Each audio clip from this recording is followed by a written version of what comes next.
हरि ओम friends, Radhe Radhe. कैसे हैं आप सब लोग? स्वागत करती हूँ आप सबका आपके अपने चैनल हरि ओम हरे कृष्णा पर। तो आज जो मैं आप सबको बताने वाली हूँ वो है कार्तिक मास की रमा और रंबा एकादशी के बारे में।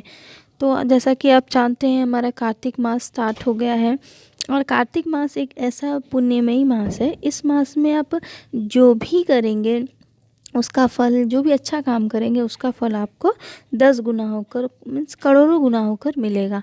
तो इसके लिए इस कार्तिक मास का आपको लाभ उठाना चाहिए। तो मैंने स्लाइड्स में भी डाली है, आप देख सकते हैं कि जैसे कि क्या क्या करना है कार्तिक मास में। जैसे कि दान करना है, फिर दीपक दान करना है सॉरी। और इस तरह से आपको भगवान की प्रार्थना करनी है, जो नाम जप करना है और ब्रह्म मुहूर्त में स्नान करना है। इसके साथ साथ तुलसी सेवन करना है, तुलसी जी की भी पूजा करनी है। तो इस तरह से आप कार्तिक मास का लाभ उठा सकते हैं। तो अपने आप को ज़्यादा से ज़्यादा संलग्न रखना है भगवान की भक्ति में। अब चलिए हम रमा एकादशी की बात करते हैं। तो जो रमा एकादशी है वो हमारे कार्तिक मास के कृष्ण पक्ष की एकादशी है, जो इस वर्ष 1 नवंबर सोमवार के दिन को पड़ रही है। तो इस एकादशी का व्रत आपको रखना है, अन्न का त्याग करना है, जल का त्याग करना है। कोशिश करनी है कि आप रात्रि जागरण करें। कम से कम आप 12, 1, 2 बजे तक तो जागरण करना ही चाहिए।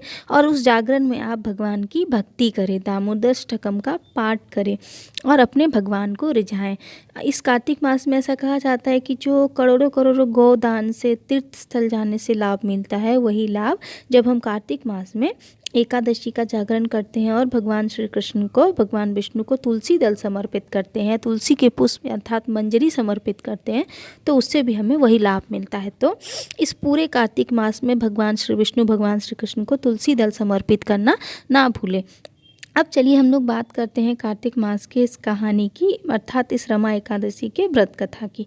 तो रमा एकादशी के व्रत की कथा ऐसी है कि जब युधिष्ठिर जी ने भगवान श्री कृष्ण से पूछा कि हे जनार्दन, आप मुझे इस एकादशी के बारे में बताइए, तो भगवान श्री जनार्दन बताते हुए कहते हैं कि हे युधिष्ठिर, इस कार्तिक मास की रमा एकादशी के बारे में मैं तुम्हें क्या कहूँ, इसका पुण्य अनन्यमयी है। एक बार एक राजा था, इसका नाम था मुचुकुंद। वह मुचुकुंदपुरी में राज करता था। वो इतना पुण्यमयी था कि उसके घर में चंद्रभागा नदी चंद्रकला के नाम से पुत्री बनकर आई। उसने एक राजा शोभन के साथ उस अपनी कन्या का विवाह कर दिया। दोनों पति पत्नी सुख से रहते थे। एक बार शोभन अपनी पत्नी के साथ अपने ससुर के घर आया तो उस राजा के यहाँ नियम था कि हर एकादशी के दिन डंके पिटवाए जाते थे कि कल एकादशी है, कोई भी अन्न जल का ग्रहण नहीं करेगा, किसी के घर भोजन नहीं बननी चाहिए। तो जब उसके दामाद शोभन ने ये कथा सुनी तो उसने बोला, हे प्रिय, मैं अब क्या करूं, मैं कैसे भूखे रहूं। तो रानी ने बोला कि हे पतिदेव, हमारे घर में तो यही नियम है कि एकादशी के दिन मनुष्य तो क्या, पशु भी जल और अन्न का त्याग करते हैं। तो आप कैसे इस भोजन को स्वीकार कर सकते हैं एकादशी के दिन? तो आपको ऐसे ही रहना पड़ेगा। तो उसके पति ने ये बोला, ठीक है, जैसी विधाता की मर्जी, मैं इस एकादशी के व्रत को रखूँगा।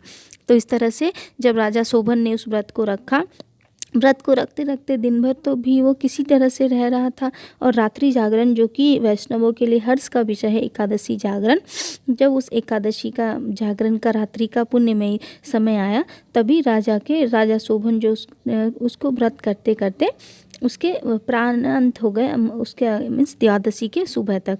तो इस तरह से उस राजा शोभन की मृत्यु हुई। तो उसके ससुर ने उसका बहुत अच्छे से अंतिम संस्कार कराया और फिर रमा भी अपने पति, चंद्रभागा भी अपने पति के साथ रहने लगी। इधर राजा मुचुकुंद के दामाद को मंदराचल पर्वत पर एकादशी के महात्म्य के द्वारा कुबेर के घर पे दूसरे कुबेर की भांति ऐश्वर्य की प्राप्ति हुई थी। एक दिन उसी मुचुकुंदपुर के एक ब्राह्मण जो थे वो उस मंदराचल पर्वत पर गए, तो उन्होंने वहाँ पे राजा शोभन को देखा। तो उसने राजा शोभन से पूछा, तो राजा शोभन ने बोला कि हे ब्राह्मण देव, मैंने बिना श्रद्धा के व्रत किया तो मुझे ये सब पुण्य मिला है, लेकिन इसलिए ये अस्थाई भी है। तो आप मेरी पत्नी को समाचार सुनाइए ताकि ये पुण्य अस्थाई हो जाए।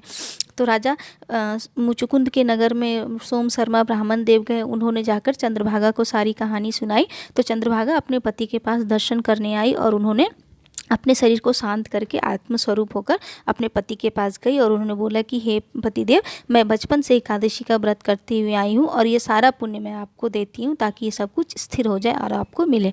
और इस तरह से वो लोग आत्मस्वरूप भी होकर एकादशी का व्रत करके भगवान को प्रसन्न करने लगे। इस तरह से आप भी इस एकादशी का व्रत रखें और लाभ उठाएं। मिलते हैं फ्रेंड्स कोई दूसरे वीडियो में। हरि ओम।